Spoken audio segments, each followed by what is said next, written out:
مطلب ہے مسلمانوں کی زمین کو ہڑپ کرنا چاہتے ہو، حرام کھانا چاہتے ہو، اس لیے ان اوقاف کو ہڑپ کرنا چاہتے ہو۔ آپ کیا کہتے ہیں؟ اس کے اندر جہاں ہے وہاں اسی طریقے سے اوقاف وغیرہ سب محفوظ ہوں گے۔ اوقاف محفوظ ہیں، یہ آپ کے سامنے حضرت مولانا بیٹھے ہوئے ہیں، تقریر کی ہے۔ اوقاف کو ہڑپنا چاہتے ہیں۔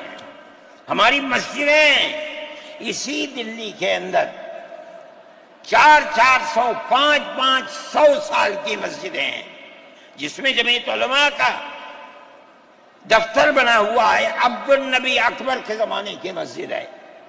اور کتنی مسجدیں ہیں جن کے پاس اوقاف، اللہ اکبر، لاکھوں کروڑ کے اوقاف ہیں۔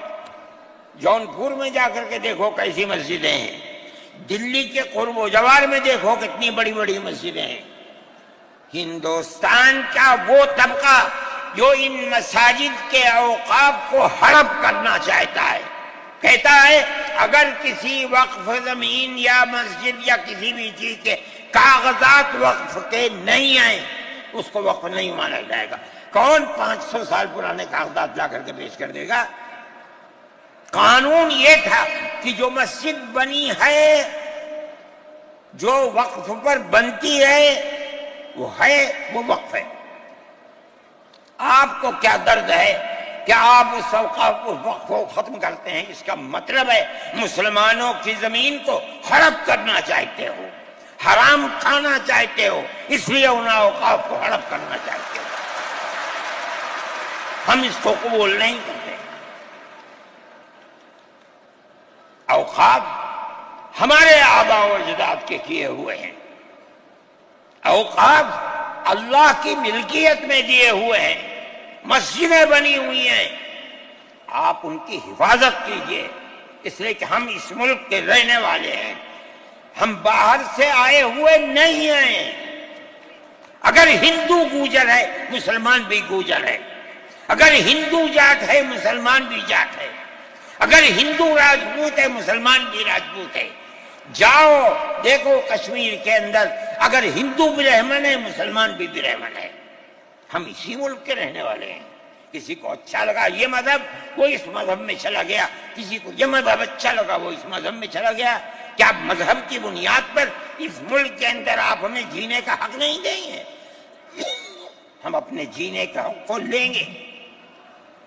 آپ نے جس سیاست کو اختیار کیا، آپ 2 الیکشن پہلے دیکھیے کس قوت کے ساتھ بی جے پی آئی تھی۔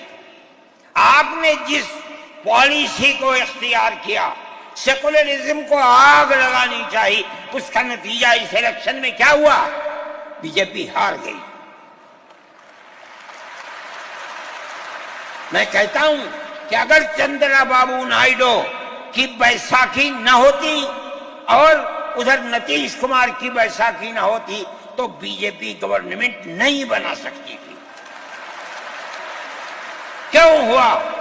وہ جو 14 سال پہلے اتنی قوت کے ساتھ آئی تھی کہ لگتا تھا کسی دوسری جماعت کا چراغ ہی نہیں جل رہا ہے، وہ چراغ آج بجھ کیسے گیا؟ اس پالیسی کی وجہ سے۔ ملک کی پالیسی اگر بھائی بھائی کی ہوگی ملک زندہ رہے گا۔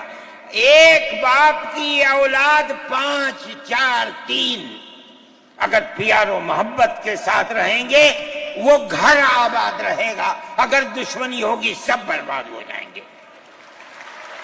ہماری یہ پالیسی ہے کہ ہندو مسلمان سکھ عیسائی سب ایک دوسرے کے ساتھ بھائی بھائی ہیں۔ آپ اس پالیسی کو کیوں مخالفت کرتے ہیں؟ ہم اسی طرح چلتے ہیں۔ جمعیت علماء ہند کا یہی کردار ہے، جمعیت علماء ہند آج بھی یہی کرتی ہے۔ میں نے ابھی چند مہینے ہوئے میوات کے اندر لوگ لٹ گئے، پس گئے، ان کو جمع کیا۔ ہم نے ان سب کو 1 لاکھ یا 2 لاکھ روپے دیے جا کر کے، مسلمان بھی تھے ہندو بھی تھے، ہم نے ان کو دیا، وہ خوش ہو گئے۔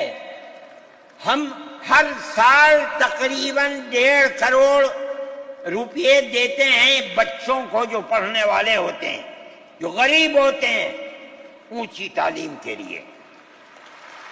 اب آپ دیکھیے جو فرقہ پرست، اور میں کہتا ہوں ببانگ دہل کہتا ہوں کہ آسام کے چیف منسٹر کا کردار بدبودار کردار ہے، خراب کردار ہے، مسلمان کو دفن کرنے کا کردار ہے۔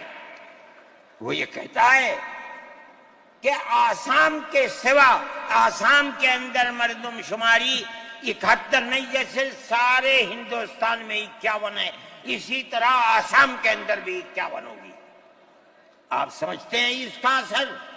آج اس کا اثر یہ ہوگا کہ اگر 71 ٹوٹ جائے اور 51 پر آ جائیں تو آسام کے اندر 1.5 کروڑ بچے اور بڑے سب ہندوستان سے باہر ہو جائیں۔ کہاں جائیں گے؟ صرف مسلمان کی مخالفت، کھانا ہضم نہیں ہوتا ہے بغیر مسلمان کی بربادی کے۔ کوئی نہیں تھا، تنہا جمعیت علماء تھی۔ اس کے اندر بڑا کردار ہے مولانا مشتاق انور کا، جو جمعیت علماء آسام کے صدر ہیں۔ وہ میرے ساتھ شانہ بشانہ کھڑے رہے اور 12 سال سے زیادہ مقدمہ لڑا، کروڑوں روپیہ اس کے اوپر خرچ کیا گیا۔ یہ خدا کی قدرت ہے۔ آج آیا تو یہ طے کر دیا گیا کہ 51 نہیں، آسام میں 71 ہی بنیاد بنے گا۔ اس کا کیا مطلب ہے کہ آپ نے آسام کی 80 لاکھ کی آبادی کو زندہ کر دیا، جو موت کے کنارے پر کھڑی ہوئی تھی۔ مجھے افسوس ہے کہ لوگوں کا یہ قول مجھ تک پہنچا ہے کہ کسی نے آسام کے چیف منسٹر سے یہ بات کہی کہ اب کیا ہوگا، کہنا ہماری صحت پر کوئی اثر نہیں پڑتا ہے۔ کیا مطلب ہے؟ ہم آسام میں مسلمانوں کو چین کا سانس نہیں لینے دیں گے۔ دیکھیں کب تک چلتے ہیں۔ اگر جمعیت علماء زندہ ہے اور اللہ نے ہمیں زندہ رکھا، ہم دیکھیں گے کہ کیا کرتے ہیں۔